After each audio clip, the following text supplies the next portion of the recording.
इस वीडियो में हम कार्बाइल एमाइन रिएक्शन को डिस्कस करेंगे। कार्बाइल एमाइन रिएक्शन, इस रिएक्शन में कार्बाइल एमाइन का फॉर्मेशन होता है, इसलिए इस रिएक्शन को हम कार्बाइल एमाइन रिएक्शन बोलते हैं।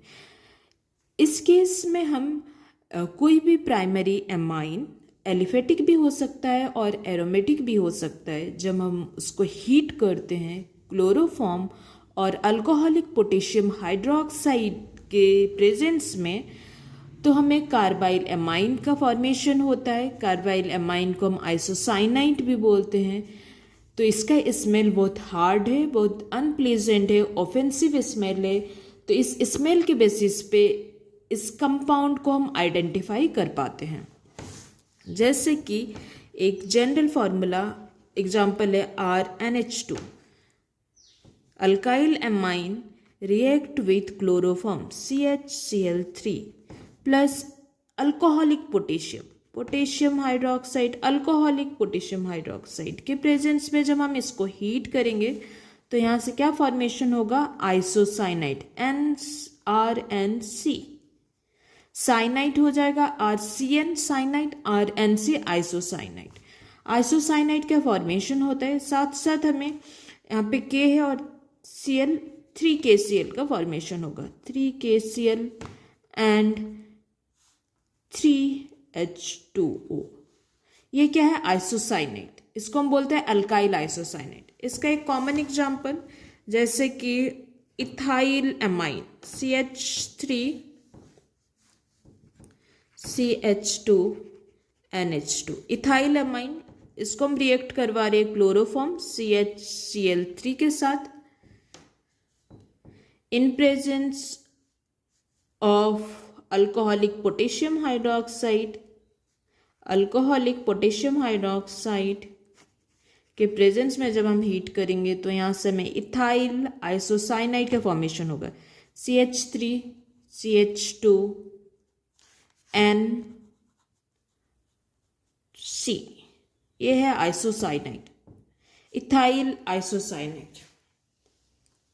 और कार्बाइल एमाइन, इसका बहुत हार्ड स्मेल है और वेरी अनप्लीजेंट स्मेल है, ऑफेंसिव स्मेल। इसी स्मेल की वजह से इस कंपाउंड का फॉर्मेशन को हम आइडेंटिफाई कर पाते हैं। इसके साथ ही 3KCl का फॉर्मेशन होगा एंड 3H2O। ये रिएक्शन प्राइमरी एमाइन भी देता है और प्राइमरी एमाइन, एलिफेटिक एमाइन और एरोमेटिक एमाइन, दोनों ही एमाइन, एलिफेटिक एमाइन और एरोमेटिक एमाइन, प्राइमरी एमाइन, ये रिएक्शन को देता है। जैसे कि एरोमेटिक एमाइन है, सिंपल एग्जांपल एनिलीन, बेंजीन के ऊपर NH2 group.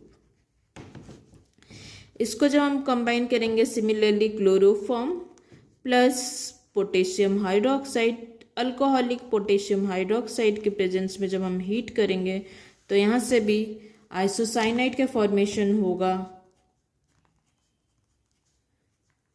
NC isocyanide, 3KCl and 3H2O isocyanide. Phenyl isocyanide,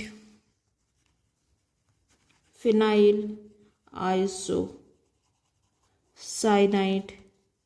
phenyl carbyl amine, phenyl carbyl amine.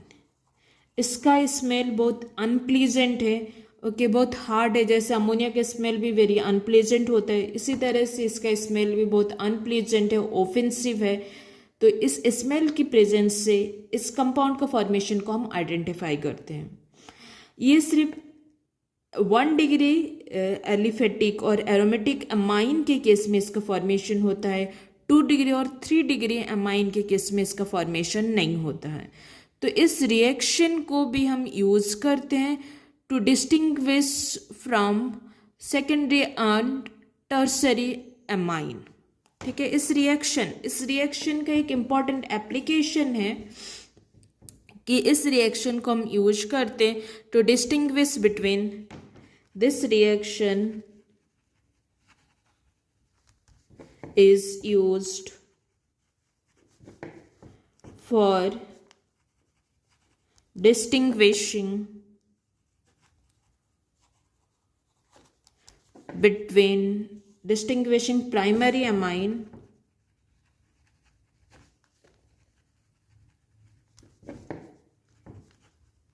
from secondary and tertiary amine. From secondary and tertiary amines.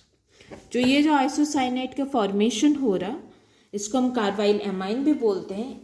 ये carbyl amine के इस case में formation हो रहा है, इसीलिए इसको इस रिएक्शन को हम कार्बाइल एमाइन रिएक्शन बोलते हैं. ये सिर्फ एलिफेटिक और एरोमेटिक प्राइमरी एमाइन ही ये रिएक्शन को देगा, सेकेंडरी और टर्सरी एमाइन इस रिएक्शन को नहीं देगा. तो इसलिए इसको हम यूज करते हैं to distinguish between primary amines and secondary or tertiary amine. Thank you for this video. We will continue in next video.